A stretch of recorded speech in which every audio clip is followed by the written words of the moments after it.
Hello everyone. I'm Naomi Mc Laughlan from the Professional Home Educator Academy.com. And today's webinar is all about helping you decide whether our training program is for you or not. So let's get right into the content because as I'm guessing, you got little ones who need your attention and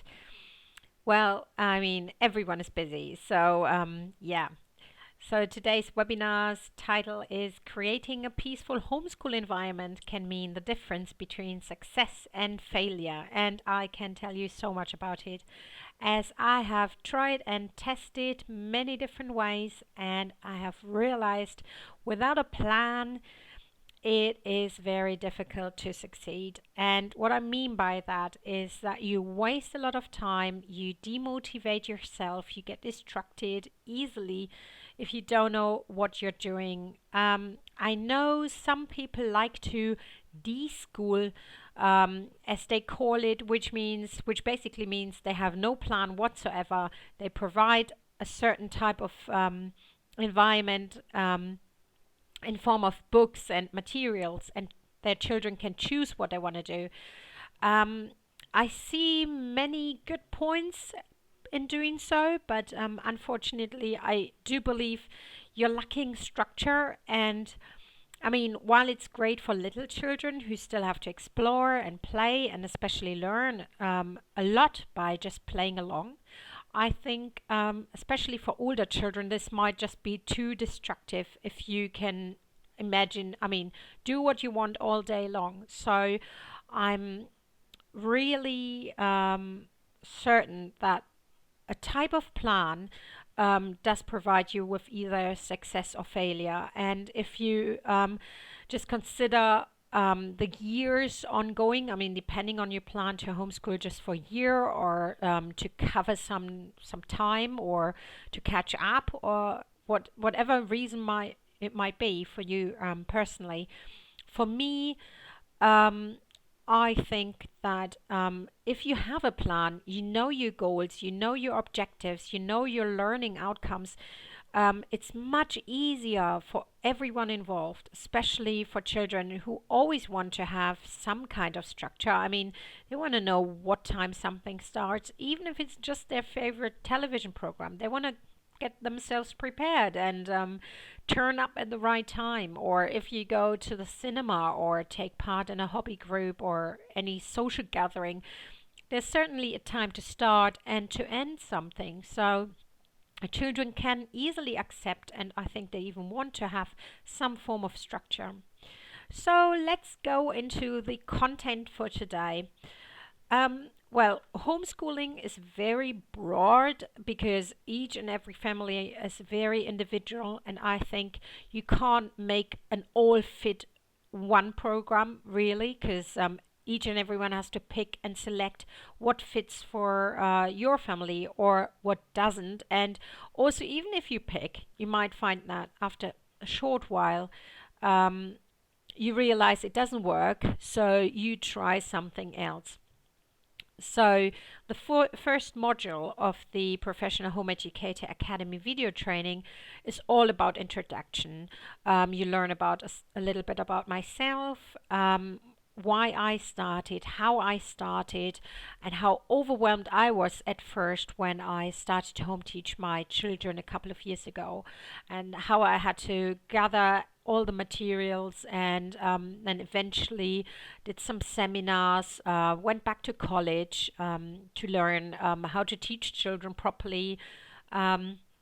Because I just didn't want to just swim along and go with the flow and just miss something out or something. So, so the introduction gives you an overview really about what's going to happen in the upcoming modules. So that's in the introduction module 1.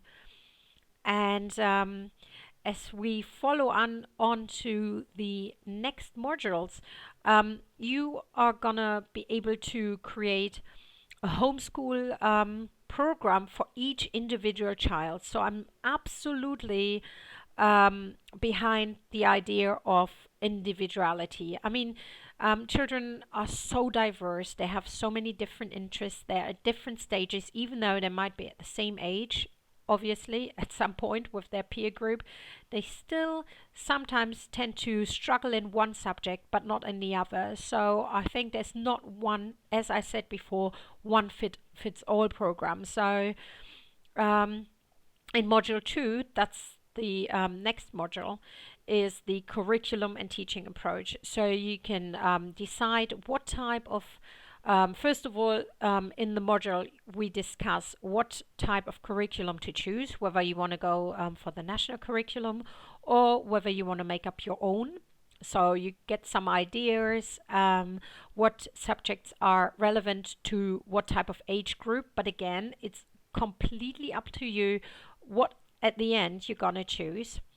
And then the teaching approaches. I mean, some people do tend to believe that homeschooling is either no approach or one on one all day long, you talking, your child learning, whereby that's the typical mainstream school approach, isn't it? I mean, if the teacher keeps talking, talking, talking, like I do in this webinar now, um, and the other person learning, which whereby I find this obviously, I mean, if you introduce a new subject and a new theme for a couple of weeks or months or however long you're working on it, then this is great. But obviously, there are other ways of teaching as well. So that's curriculum and teaching in module 2. And then if we follow on in module 3, it's organizing your homeschool. And it's all about how to keep order and how to keep track of your homeschool. I mean, even though it's not a school setting as such, like having different type of classrooms or anything like mainstream, you still do want to have all your materials to hand and not be searching for anything. Because I can tell you from experience, it goes very easily and smoothly. I mean, everything in terms of homeschooling, if you know what you're doing and you know where your materials are and you are quite prepared.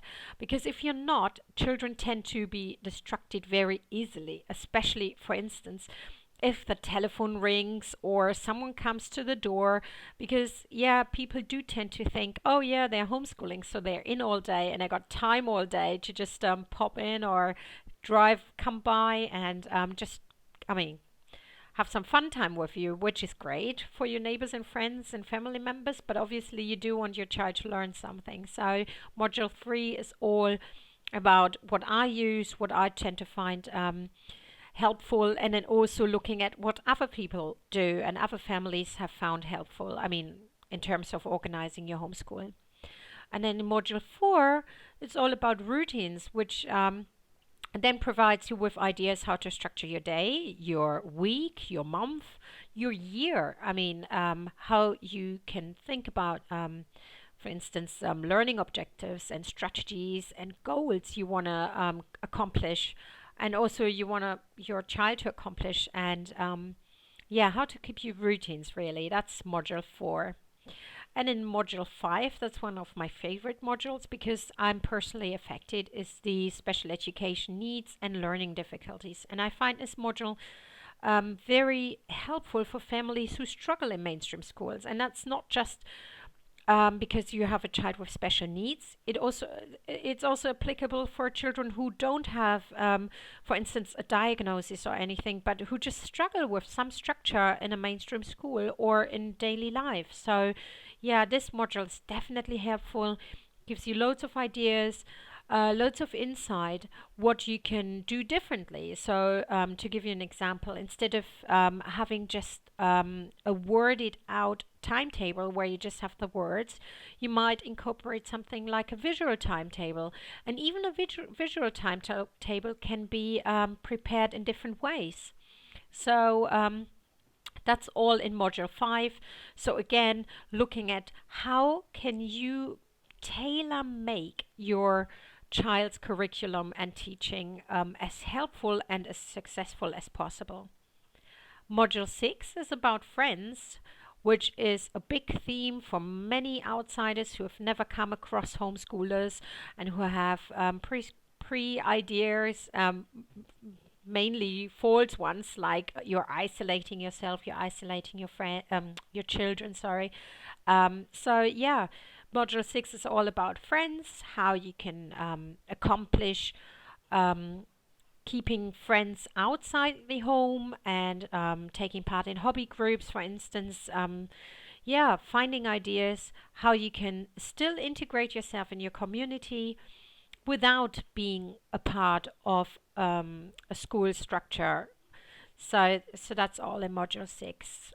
Then in module 7, it's all about motivation. So it's your personal motivation as the parent, carer, and also teacher or home educator, and also how to keep your children motivated, which I find is a very interesting module, because you get some ideas how to keep on going and how to switch something up and what to do.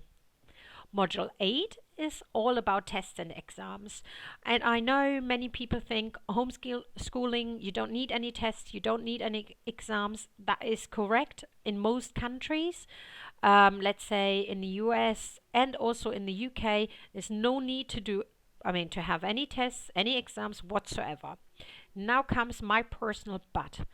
I believe it's very helpful for children to have a test and an exam once in a while.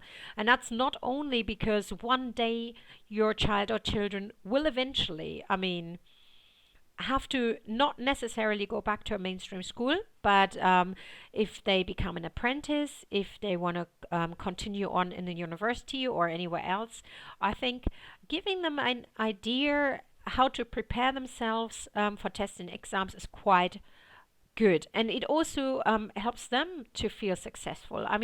Like you can prepare your own certificates and your own test papers or exam papers. And I find them great. And especially my children, they loved having a printout or something like a marked paper. And it's not necessarily about the grades they receive or anything like that, but it's just an achievement and something positive and even motivational. And I don't mean like in a normal school where you have competition or anything like that. That's not why I would tend to test or write a little exam. It's just like a completion of something you've done for a certain number of weeks or days or months even, just to have something like, yeah, well, a structured approach of finishing off a time period. And I think that's quite nice.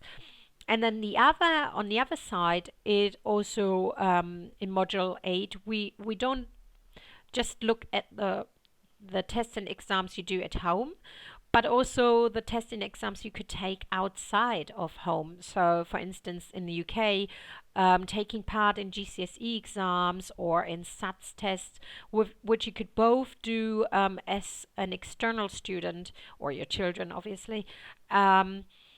And in the US, there are also courses where you can, sorry, not courses, exams, which your child or children could take and be part of as external students. So again, it's good to have a little structure there, because it gives your child or children really the ability to know, okay, this is testing time, so I have to get myself prepared, and it's just a review of what we've done. And then I have a result at the end, which is an accomplishment. Because even if your child tends to not pass a test you prepared home, it gives certainly yourself and your child a view of where are they. Are they at the lower bottom end, or are they in the middle? Did they get everything you wanted them to accomplish? That they understand all the objectives of the subject? And if not, there's no problem. There's not like, oh yeah, you have to do another year the same class or the same material.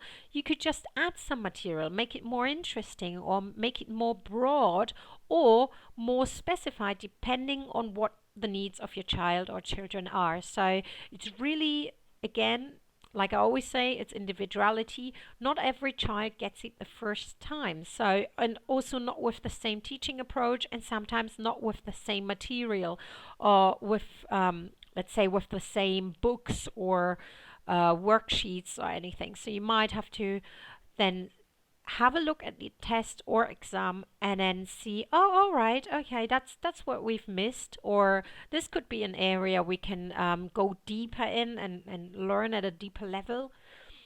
And if your child is ahead, ahead of time, then again it gives you the idea of, oh wow, all right, that's a point where we could go a little bit deeper and have a look outside and just explore the world really.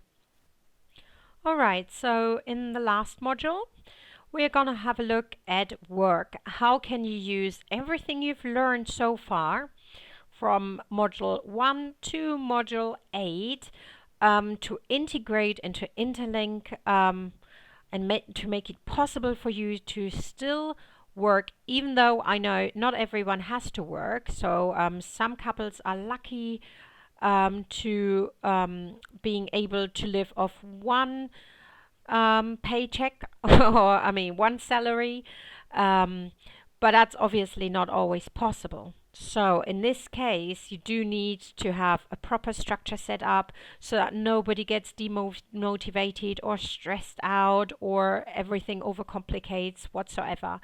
So in this case, Module 9 is all about work. How can you still maintain work?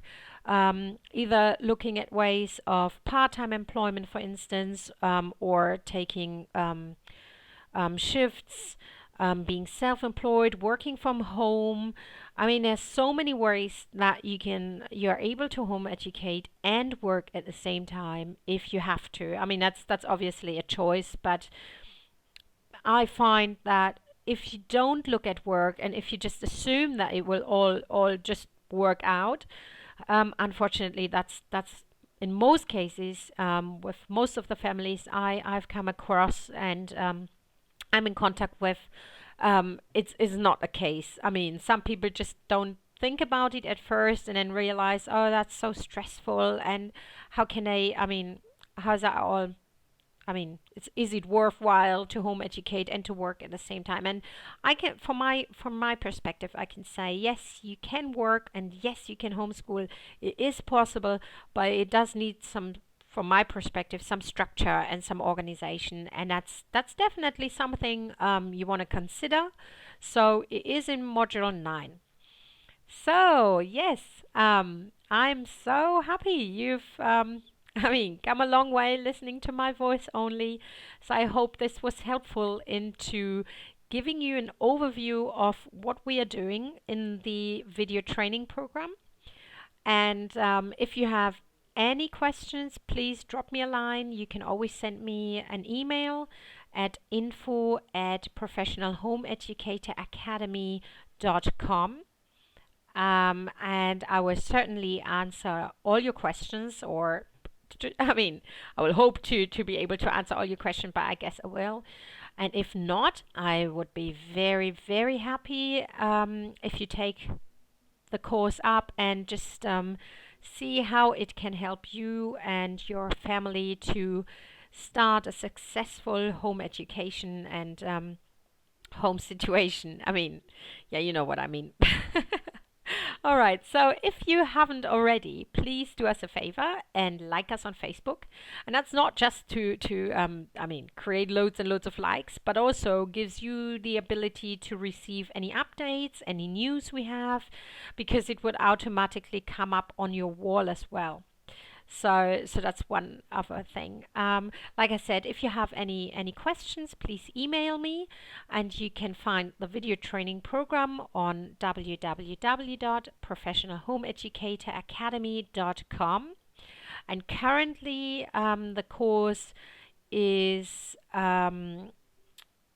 quite. We've halved the price, and we've refunded half of all our course participants, because we thought we can reach so many families if we make it less expensive and much more affordable for all the families. So currently the price for the course is $48.50 in dollars and $29.77, and that's an approximate in pounds. So obviously it's paid by PayPal, so it will automatically convert into your own currency. And oh, I forgot to say, this course is not only for people who live in the US or the UK. It doesn't matter where you live, because teaching approaches, curriculum, work, motivation, and so on, all our modules are applicable worldwide. It doesn't matter where you live. I mean, obviously, yes, you might find that in particular countries or even areas within your country, you have certain laws which are special to the area or country you live in. That's true. But overall, home education as such, as a subject, is applicable to anyone. I mean, anyone worldwide, whether you live in South Africa, in America, in, let's say, France, in England, wherever you live worldwide, or in New Zealand. I mean, it doesn't count. Yeah, so it is certainly an international applicable structure, I would say, because home education, I mean, every child needs education. So I hope this was helpful for you. I really enjoyed this webinar. So if you have a question, like I said, please drop me a line and like us on Facebook and sign up for the course. So I hope you have a lovely, lovely day. Thank you so much for listening, and I hope to speak to you soon. So goodbye for today.